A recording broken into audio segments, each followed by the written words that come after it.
जय श्री श्याम दोस्तों, राधे राधे। तो स्वागत है आपका द कल्कि रियलिटी शो में।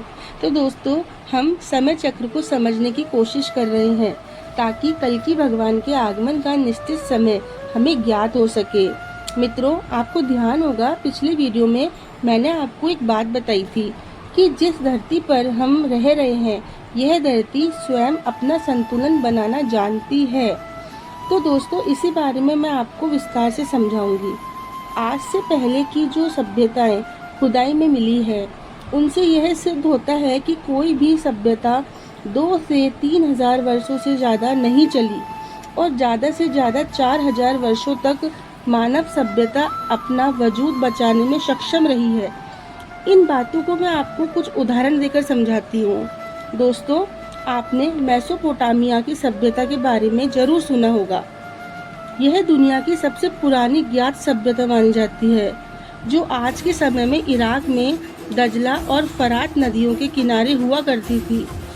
इस सभ्यता का समय 4000 ईसा पूर्व से 500 ईसा पूर्व तक बताया गया है। तो दोस्तों, इस सभ्यता का समय काल भी 3500 वर्षों का देखा जाता है।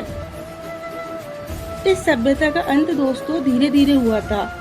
इन्होंने जमीन की सिंचाई इतनी ज्यादा अधिक मात्रा में कर दी थी कि वहाँ नमक की मात्रा बढ़ गई थी, जिसके कारण जमीन का उपजाऊपन खत्म हो गया था, जिससे फसलें पैदा होनी बंद हो गई थी। इसके बाद दोस्तों, मिस्र की सभ्यता का उदाहरण लेते हैं। यह सभ्यता नील नदी के किनारे विकसित हुई थी और अपनी वास्तुकला के लिए भी प्रसिद्ध थी। इस सभ्यता का समय दोस्तों 3100 ईसा पूर्व से 30 ईसा पूर्व तक बताया गया है। यह वही सभ्यता है दोस्तों जिसमें हमें पिरामिड्स और मम्मी मिले हैं। इस सभ्यता की खुदाई में राजा तूतनखामेन के मकबरे से देश कीमती खजाना भी मिला था। दोस्तों, इसी प्रकार सिंधु घाटी सभ्यता है, जो लगभग 3300 ईसा पूर्व से 1300 ईसा पूर्व तक थी। माया सभ्यता का नाम जरूर आपने सुना होगा। इसका समय 2000 ईसा पूर्व से 1500 ईस्वी तक माना गया है। दोस्तों, इस प्रकार कई सभ्यता हुई है। यूनानी सभ्यता हुई है, चीनी सभ्यता हुई है। तो दोस्तों, मैं आपको इन उदाहरणों के माध्यम से सिर्फ इतना समझाना चाह रही हूँ कि हर सभ्यताओं का अंत लगभग 3000 से 4000 वर्षों के बीच में हुआ ही हुआ है।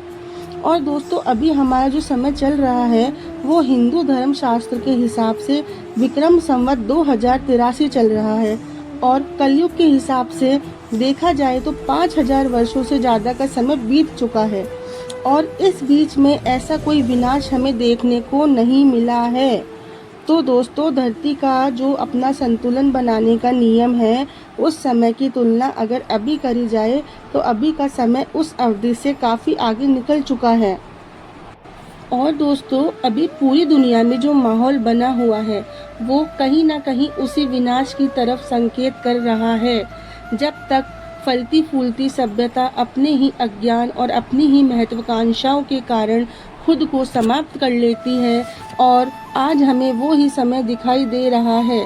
तो दोस्तों, धरती क्या अब अपना संतुलन बनाने के लिए वापस तैयार है? इस बारे में हम आपको अगली वीडियो में बताएंगे या इस बारे में हम अगली वीडियो में चर्चा करेंगे। दोस्तों, जब तक हम इन छोटी छोटी बातों को आपस में नहीं जोड़ेंगे, तब तक हम यथार्थ सत्य नहीं जान पाएंगे। और मेरी कोशिश यही है कि हम सब हकीकत में भ्रम और सत्य में अंतर करना सीख जाएं। ये नहीं कि कोई कुछ भी कह रहा है और हम बस मनोरंजन के लिए सुनते रहें। अगर हम इसे आते हुए विनाशकारी समय से बचना है तो श्री कल्कि भगवान के बारे में सत्य जानना है कि उनके आगमन का सही समय कब होगा। तो दोस्तों, हमें सभी परिस्थितियों पर ध्यान देना होगा। ठीक है दोस्तों, अब हम अगले वीडियो में मिलते हैं इस बात को समझने की अब आने वाले समय हमारे लिए कैसा रहेगा। और मैं उम्मीद करती हूँ कि आप सत्य, ज्ञान और भ्रम में अंतर करना जरूर सीखेंगे। यहाँ भ्रम का मतलब दोस्तों, समाज में जो अभी अज्ञानता और झूठी बातों का बोलबाला फैला हुआ है, वही भ्रम की स्थिति कहलाती है। तो बने रहिए केवल सत्य के साथ द कल्कि रियलिटी शो में। राधे राधे, जय श्री श्याम।